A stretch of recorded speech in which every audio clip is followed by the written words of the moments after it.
मसीह यसू के अज़ीम और जलील नाम में आपकी सलामती और मेरा नाम पादरी प्रोफेसर टोनी विलियम है। ये जो तस्वीर आपने देखी हैं, इनके बारे में हम सैर हासिल बातचीत करेंगे, क्योंकि इन तस्वीर को देखकर बड़ी हैरानी होती है। क्योंकि एक जगह पे मंज़र कुछ और है, दूसरी जगह पर मंज़र कुछ और है। एक जगह पे कोई शख्स कुछ करता दिखाई दे रहा है, दूसरी जगह पर वही शख्स कुछ और करता दिखाई दे रहा है। तो शाहरुख खान हो या रोनाल्डो हो या ये दीगर जो तस्वीर मैंने आपकी खिदमत में पेश की हैं, इन तमाम तस्वीर पे हम बात करेंगे। लेकिन इससे पहले मैं आपको एक कहानी सुनाना चाहता हूँ।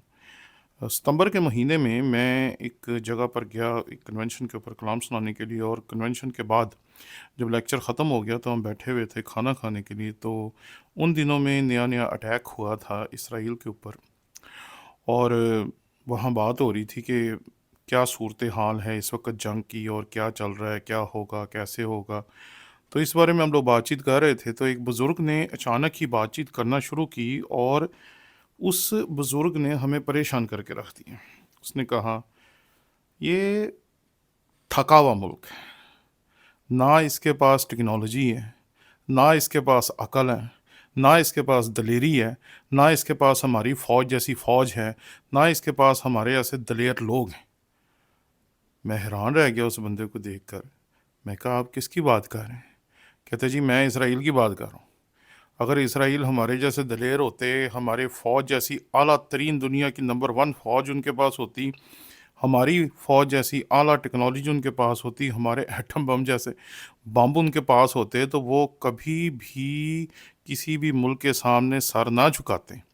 लेकिन उन्हें ये सब कुछ इसलिए करना पड़ा है क्योंकि उनके पास ऐसा कुछ भी नहीं है जो हमारे पास है। मैंने जब उनकी बात सुनी तो मैं चौंक गया। मैंने कहा, आपको पता है कि उन पे कितने बम चले? 600, 700 और पता नहीं कितने 100 फ़र्क औकात में इकट्ठे चलें।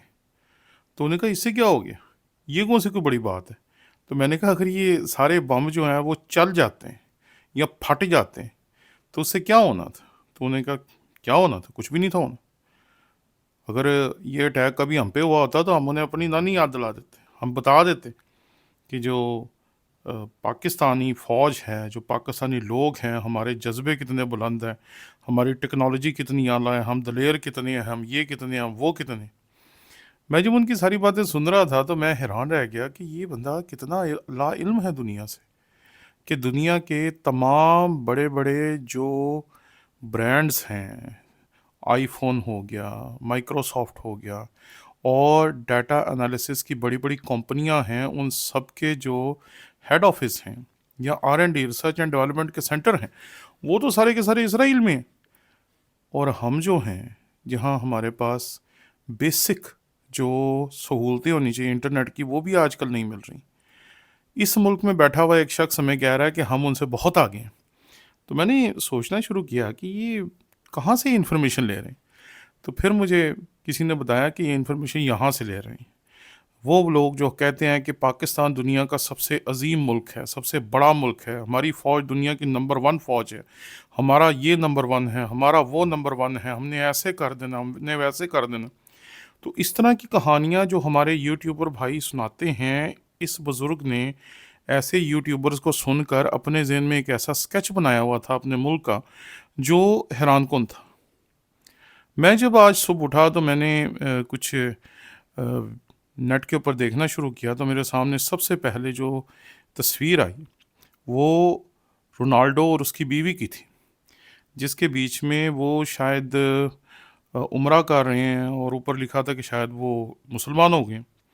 तो मैंने जब ये वीडियो देखी तो मैंने कहा, अच्छा, मैं कहा हो सकता है हो गए हों। दूसरी तस्वीर देखी तो उसके बीच में शाहरुख खान और उनके साहबजादे जो थे वो दरअसल उम्रा कर रहे थे या हज कर रहे थे, उम्रा कर रहे थे। तो मैंने जब ये तस्वीर देखी तो मैंने कहा, ये तो अच्छी बात है अगर ये कर रहे हैं, क्योंकि जो शाहरुख खान हैं वो तो ऑलरेडी मुसलमान हैं, और जो रोनाल्डो और उसकी बीवी है, इसके बारे में तो मुझे पता ही नहीं कि ये मसीही थे भी या नहीं थे, क्योंकि हर अंग्रेज़ तो मसीही नहीं होता। लेकिन अगर ये मसीही थे तो इन्होंने अगर इस्लाम कबूल कर लिया तो उसकी क्या वजह होगी। मैं भी इस बारे में सोच ही रहा था तो मुझे एक वीडियो मिली जो जियो न्यूज़ की थी, और उसने जो लिखा था वो बड़ा हैरानकुन था। जब आप इसको देखेंगे तो यहाँ पर लिखा है, AI ने रोनाल्डो को मुसलमान बना दिया, सोशल मीडिया पर तहलका। मैं जब ये वीडियो देख के फ़ारग हुआ तो मुझे इन तमाम तस्वीर के बारे में पता चल गया, क्योंकि देख सकते हैं आप कि ये जो तस्वीर है इसके बीच में शाहरुख खान जो हैं वो खाना काबा के सामने खड़े हैं, लेकिन ये जो दूसरी तस्वीर है इसमें शाहरुख खान और उनका साहबजादा जो है वो सेंटा क्लॉज के लिबास में क्रिसमस ट्री के सामने खड़े हैं। और ये दूसरी तस्वीर में अगर आप देखें तो यहाँ शाहरुख खान और उनकी बेटी खड़ी हैं। तो मैं जब इन सारी चीज़ों को देख रहा था तो मैं सोच रहा था कि आज हम जिस दौर में हैं, हम सच बोलने से हटकर सिर्फ रीच लेने, कमेंट्स लेने और व्यूज़ लेने की दौड़ में इतने ज़्यादा तेज़ हो गए हैं कि पता ही नहीं चलता कि हम क्या हासिल करना चाह रहे हैं, क्या नहीं हासिल करना चाह रहे।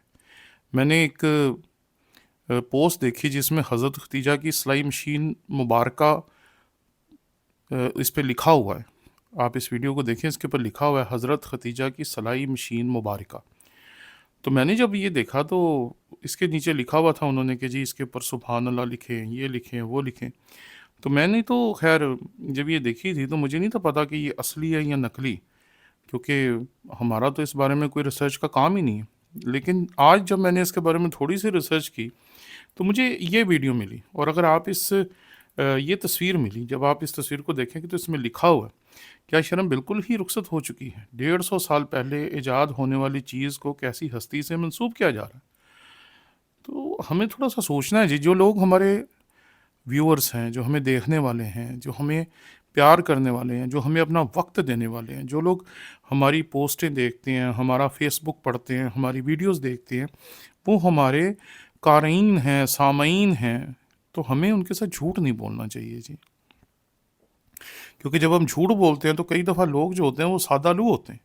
आज तो मैंने एक मशीन देखी, इस मशीन की मैं आपको तस्वीर दिखाऊंगा, लेकिन इसके ऊपर जो यूसीएच लिखा हुआ है इसने मुझे हिला के रख दिया। बाद में मैंने इसके बारे में जब रिसर्च की तो वो हैरान कुन थी। मैं ये रिसर्च आपके सामने कल किसी वीडियो में लेके आऊँगा और आप सचमुच हैरान रह जाएंगे कि ये पोस्ट झूठी नहीं है, ये सच्ची है और ये हमारे पाको हिंद की है। और मैं जब सोच रहा था कि हमारे पाकिस्तान में कितने बड़े बड़े काम थे जो हमारे मसीहियों ने भी किए हैं, तो वो सचमुच मेरे लिए मेरे खून को गुरमाने वाली बात थी। इसलिए आप में से जो लोग भी इस वीडियो को देखना चाहते हैं वो ज़रूर मुझे बताएं कि क्या आप चाहते हैं कि इस मशीन के बारे में जो यूसीएच के बीच में पड़ी हुई है आज भी, आप चाहते हैं कि मैं आपको बताऊं कि ये कब की है, क्या है और इसके वसीले से कितना बड़ा काम है जो मसीहियों ने किया। तो इस हकीकत को समझें जी, अपने लोगों से सच बोलें। मैं जब इस बंदे की वीडियो देख रहा था तो इस बंदे ने बड़ी खूबसूरत बात की। इसने कहा हम क्या कर रहे हैं, क्या मजाक बना रहे हैं, हम लोगों को ऐसी उल्टी सीधी बातें कह के क्या उसमें से निकालना चाहते हैं। तो मैं जब इसकी बातें सुन रहा था तो मैं हैरान हो रहा था कि ये बंदा बिल्कुल सच कह रहा था कि हम अपने लोगों को क्यों धोखा दे रहे हैं। हमारे पाकिस्तानी लोग जो पहले ही पिसे हुए हैं झूठ में, मिलावट में और बहुत ज़्यादा माली बहरान में, उनसे हम क्यों झूठ बोल रहे हैं। ये हमारी ऑडियंस है, हमारे बहन हैं, भाई हैं, हमें सुनने वाले हैं। अपना कीमती वक्त, क्योंकि वक्त वो चीज़ है जो सबसे कीमती होती है इस दुनिया में जो आप किसी को दे सकते हैं, ये हमें देते हैं। हमें इनके लिए रिसर्च करनी चाहिए, इनसे सच बोलना चाहिए, और अगर सच नहीं बोल सकते हैं तो कुछ नहीं कहना चाहिए, या कम से कम इन्हें गुमराह नहीं करना चाहिए। शुक्रिया।